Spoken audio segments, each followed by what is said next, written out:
सब द्वारिकावासी कुरुक्षेत्र पहुंचे हैं और यहां से सब ब्रजवासी भी कुरुक्षेत्र पहुंचे हैं। ना तो ब्रजवासियों को पता है कि वहां द्वारिकाधीश और द्वारिकावासी आ रहे हैं, ना द्वारिकाधीश और द्वारिकावासियों को पता है कि यहां ब्रजवासी आ रहे हैं।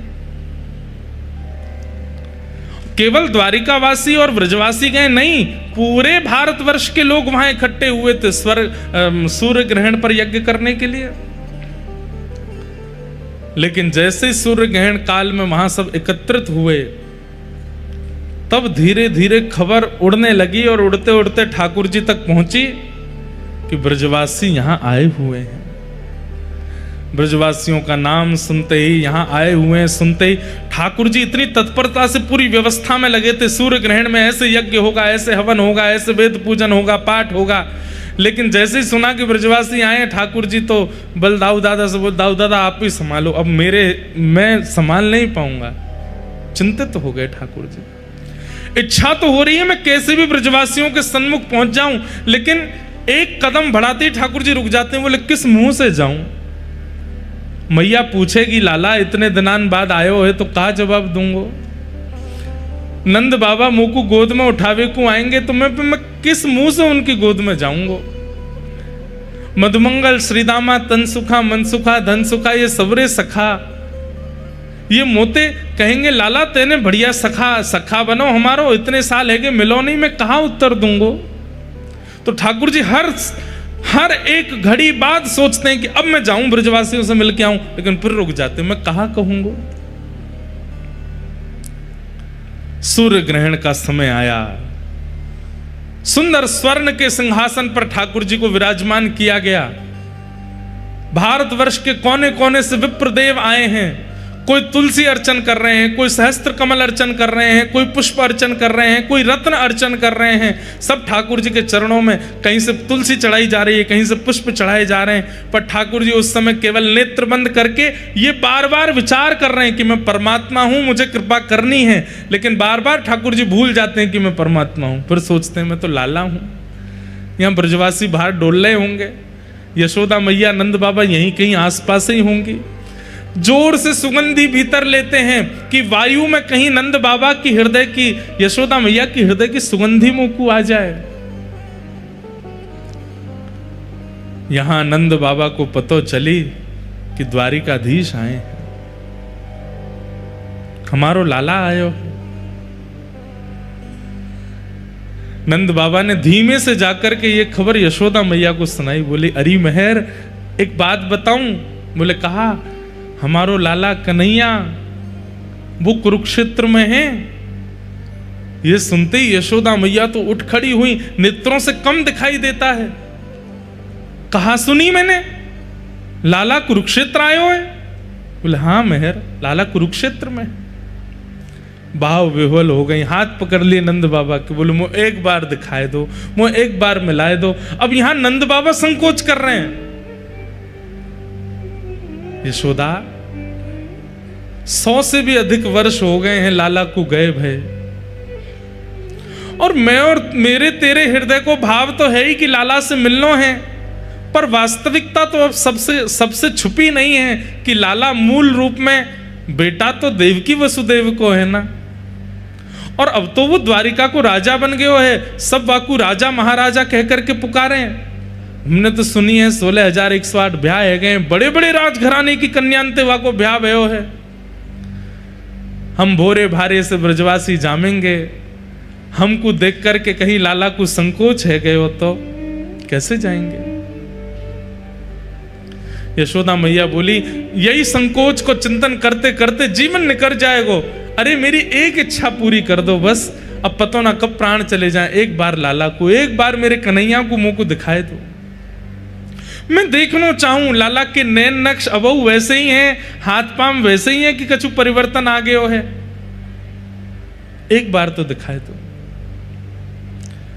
और श्री नंद यशोदा अति वृद्ध हैं, दोनों धीमे धीमे हाथ पकड़ करके जा रहे हैं, पूछते जा रहे हैं भैया ये द्वारिकावासी इनको शिविर कहां है? ये कथा श्री चैतन्य महाप्रभु सुना रहे हैं यहां के राजा को, और बता रहे हैं कि मूल रूप से रथ यात्रा क्यों होती है।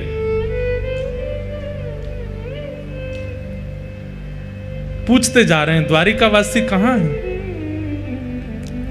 जैसे ही द्वारिका के शिविर में पहुंचे और वहां तो असंख्य लोग नर नारी घूम रहे हैं और सब कोई माला जाप कर रहे हैं, कोई मंत्र जाप कर रहे हैं, कोई आराधन कर रहे हैं, कोई देव पूजन कर रहे हैं, क्योंकि अब ग्रहण काल है।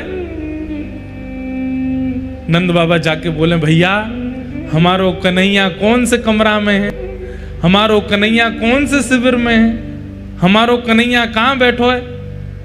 द्वारिका के लोग बोले कौन कन्हैया, अरे हमारो गोपाल। बोले कौन गोपाल, अरे हमारो लाला। बोले कौन लाला, अरे तुम्हारो द्वारिकाधीश। तो ऐसे बोलिए ना, क्या आप कन्हैया बोल रहे हैं, गोपाल गोविंद क्या बोल रहे हैं। राजा धीराज महाराज गौ ब्राह्मण प्रतिपालक वसुदेव नंदन देवकी नंदन श्री कृष्ण चंद्र भगवान, ऐसे कहिए। अब हम तो भैया बोले को ना इतना लंबो चौड़ा, हम तो वृंदावन ते आए, हम तो कन्हैया गोपाल गोविंद ही बोले, कहाँ हैं। अच्छा, वो सामने सभागृह है ना, वहां पर असंख्य ब्राह्मण देव उनकी अर्चना कर रहे हैं। आप लोग जाइएगा, कोने में खड़े होकर दर्शन कर लीजिएगा, अभी ग्रहण काल है, आराधना चल रही है, वहां पर विक्षेप मत कीजिएगा। नंद यशोदा बोले हाँ ऐसे ही करेंगे। ऐसी सभा थी, असंख्य लोग बैठे थे और दूर आकर के नंद बाबा यशोदा मैया पीछे खड़े है गए।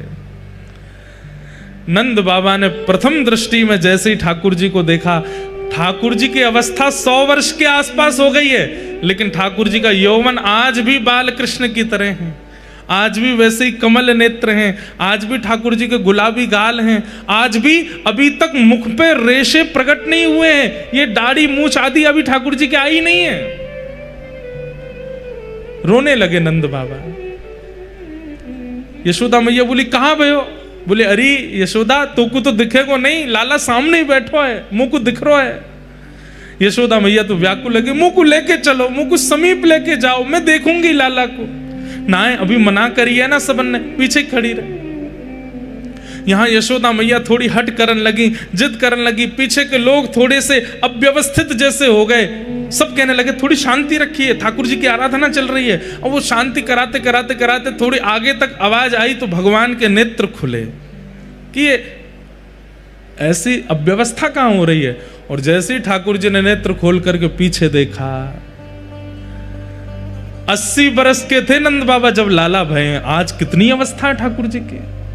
नंद बाबा 200 वर्ष के आसपास है, बड़ी दाढ़ी, वयोवृद्ध स्वरूप है गए और नंद बाबा को जैसे ही ठाकुर जी ने नंद बाबा देखे और नंद बाबा के बगल में खड़ी भाई यशोदा मैया हट कर रही है, मुंह को लाला से मिलनो है।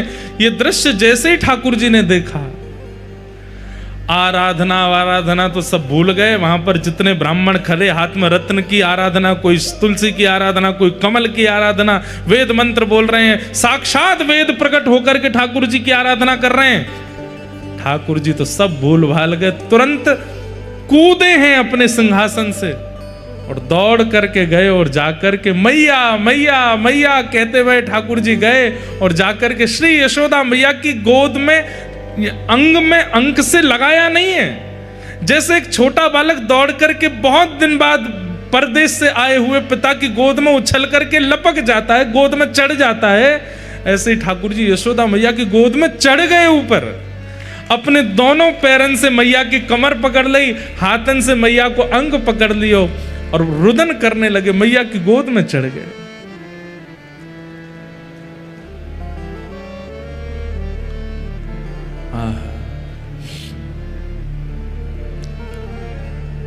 यशोदा मैया रुदन कर रही हैं। इतनी अवस्था ठाकुर जी की हो गई, 16,108 ब्याह हो गए, प्रत्येक पत्नी से संतान भी हो चुकी हैं और संतानों के भी ब्याह हो चुके हैं। उस अवस्था में ठाकुर जी यशोदा मैया की गोद में चढ़ गए और मैया की गोद में जाते बहुत देर तक तो रुदन करते रहे और थोड़ी देर बाद मैया के वक्ष पर अपना हाथ फेरन लगे और बोले मैया मुझे बहुत दिनाते भूख लग रही है, मैं अभी तक तृप्त ना भय हूं, मैया मुझको अपना दूध पिवा, अब ही पिवा। अब द्वारिकाधीश नहीं है, अब वृंदावन चंद है। छोटे से लाला को जैसे गोद में मैया लेती है, ऐसे ही ठाकुर जी को लेकर के बीच आंगन में बैठ गई। चारों तरफ द्वारिकावासी देख रहे हैं, नंद बाबा खड़े हैं बगल में, और श्री यशोदा मैया लाला को अपने पयोधर का पान करा रही हैं। 200 वर्ष की वयोवृद्धा यशोदा मैया ने जैसे ही अपना पयोधर ठाकुर जी के मुख में दिया, अपने आप दुग्ध प्रकट होने लगा और ठाकुर जी दूध पान कर रहे हैं। रुक्मणी जी घुटनों पर बैठे बैठे रुदन कर रही हैं। सत्यभामा, जामवती, जितनी सब भगवान की पटरानियां हैं, इस दृश्य को देखकर के कोई आश्चर्यचकित हो रही है, ये क्या देख रहे हैं हम। सबके कान में खबर पड़ी कि यशोदा मैया है। जैसे ही पता चला यशोदा मैया, सब द्वारिकाधीश, द्वारिका के लोग अपने अपने स्थान पर ही दंडवत प्रणाम करने लगे। यशोदा मैया की जय हो। यही है यशोदा मैया।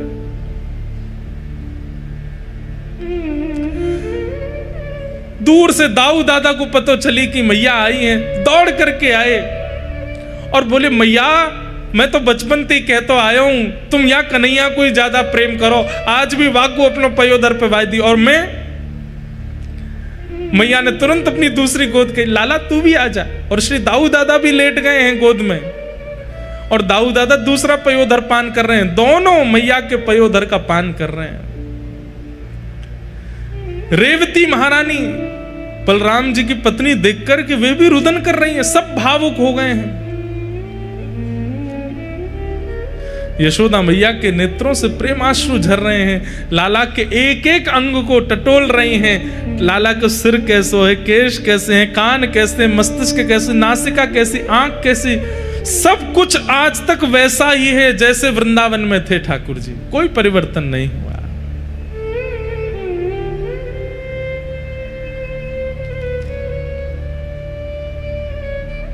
देवकी मैया को पता चली कि यशोदा जी आई हैं। जैसे ही देवकी मैया आई, मैया ने आकर के प्रणाम किया। यशोदा मैया बोली, लाला जी कौन है? बोले, मैया जी मैया है, देवकी मैया है। देवकी मैया नाम सुनते ही यशोदा मैया उल्टा प्रणाम करने लगी, चरण पकड़ने लगी। और चरण पकड़ने तो देवकी मैया संभाल रही, मैया जी कहा कर रही हो आप? अरे यशोदा, आज तक तुम्हारी चर्चा ही सुनी है। आज भी लाला, भले ही लाला मेरो है, पर पूरी द्वारिका में चर्चा यूं ही होवे, यशोदा नंदन लाला है। आज भी जन्माष्टमी के दिन सब यशोदा के लाल भजो, यशोदा के लाल भजो कहकर के ही गावे। आज पहली बार मिली हो, आपको हृदय से लगाऊं। यशोदा मैया बोली, मैं आपके हृदय से लगवे योग्य नहीं हूं, आपके चरणन की अधिकारिणी हूं। क्यों? ऐसा क्यों कह रही हो? बोली, या यशोदा के प्राण तो कब के निकल गए होते, या यशोदा के प्राण पखेरु तो कब के वैकुंठ पहुंच गए होते। अगर देवकी ने कन्हैया को जन्म देकर के वृंदावन नहीं पहुंचो होतो तो यशोदा को अस्तित्व नहीं होतो। आपने कृपा करके लाला को जन्म दियो, और जय लाला वृंदावन आयो, हमारो जीवन बन के, हमारो सार बन के, हमारो सर्वस्व बन करके आयो।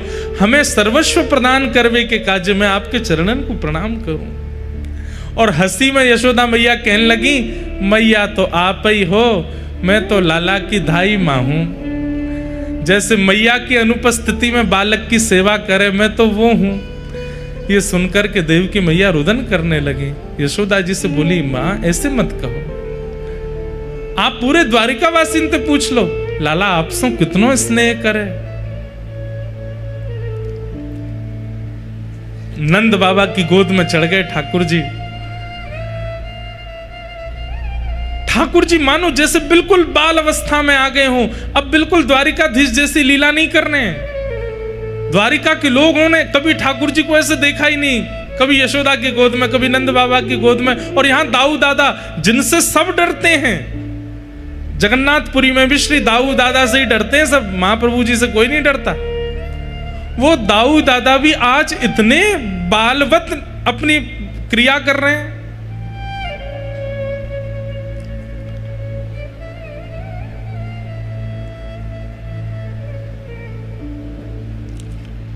तभी ठाकुर जी के कान में खबर पड़ी, श्री राधा रानी भी आई हैं। राधा रानी का नाम सुनते ही ठाकुर जी थोड़े गंभीर हो गए। और गंभीर अवस्था में आकर के मैया को तो भीतर बिठाया, सब पत्नियों से मिलवाया, सब क्रिया करी, और अवसर जान करके ठाकुर जी बोले कि किशोरी जी नहीं आएंगे, मैं ही जाऊंगा। यहां किशोरी जी सब सखियों के साथ बैठी हैं।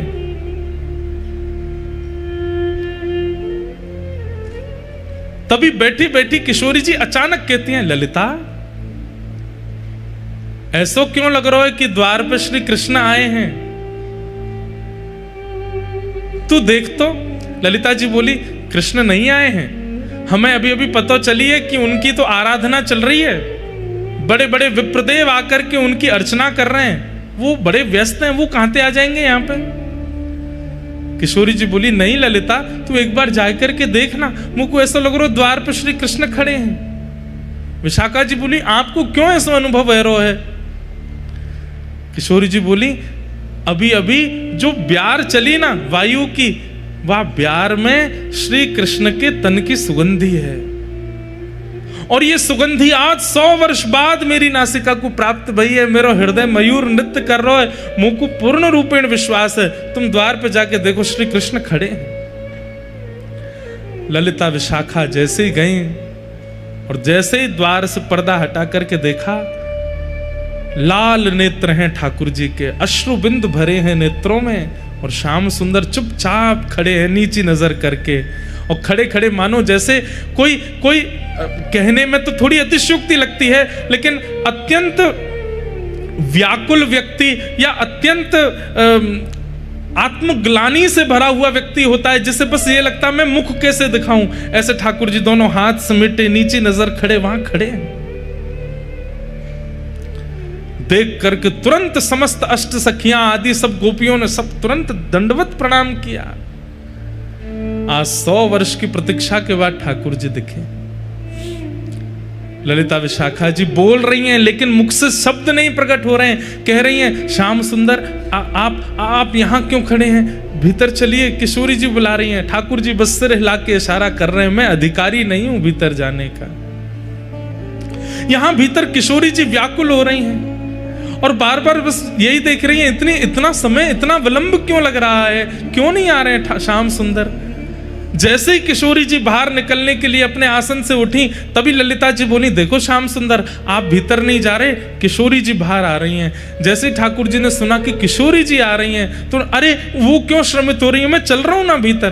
तुरंत ठाकुर जी भीतर गए, और आज 100 वर्ष के पश्चात किशोरी जी की दृष्टि के सामने ठाकुर जी हैं, और ठाकुर जी की दृष्टि के सामने श्री किशोरी जी हैं।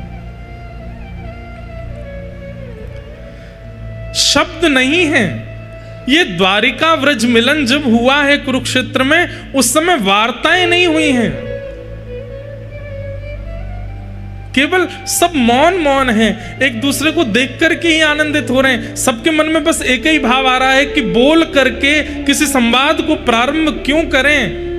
इतने वर्ष बाद नेत्रों को श्याम सुंदर दिखे, देख लो इन्हें। ठाकुर जी किशोरी जी के चरणों में बैठ गए, और चरणों में बैठ करके कहना तो चाहते हैं कि मुझे क्षमा कर दो, लेकिन कह नहीं रहे हैं। केवल हाथों से जब चरण स्पर्श किए, तो स्पर्श मात्र से किशोरी जी को यह अनुभव हो रहा है कि ठाकुर जी क्षमा प्रार्थना कर रहे हैं। बंधुओं, प्रेम की एक अवस्था है, ध्यान से सुनिएगा, कि हमारा प्रेमी भले ही हमसे दूर चला जाए, हमारा प्रेमी भले ही हमसे बात ना करे, हमारा प्रेमी भले ही हमें वर्षों तक दिखाई ना दे, लेकिन फिर भी उसके प्रति हमारे चित्त में दोष उत्पन्न ना होना, यह प्रेम का स्वरूप है। ठाकुर जी द्वारिकाधीश बन गए, 16,108 ब्याह हो गए, इतना सब कुछ हो गया, लेकिन ब्रजवासियों ने कभी कोसा नहीं ठाकुर जी को। छलिया, कपटी आदि आदि जो भी कहती हैं, कहने के बाद तुरंत अपनी बातों को समाप्त कर देती हैं। जोई जोई प्यारो करे सोई मोहे भावे, भावे मोहे सोई, जोई सोई सोई करे प्यारे। श्री हितरवंश महाप्रभु हित चतुराशी जी के प्रथम पद में कहते हैं, प्रेम का स्वरूप क्या है। ठाकुर जी जो करें, प्रेमी हमारा जो करे, हमें सब स्वीकार है।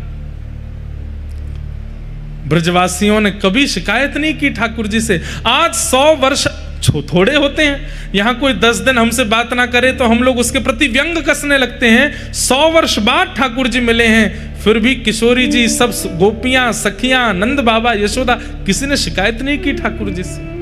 ये प्रेम का स्वरूप है।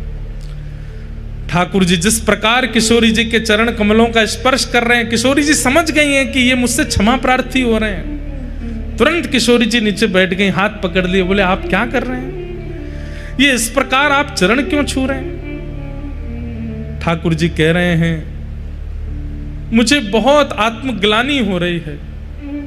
आप ब्रजवासियों को जो कष्ट, जो पीड़ा, जो विरह मैंने दिया है, उस विरह से मुझे बहुत कष्ट हो रहा है।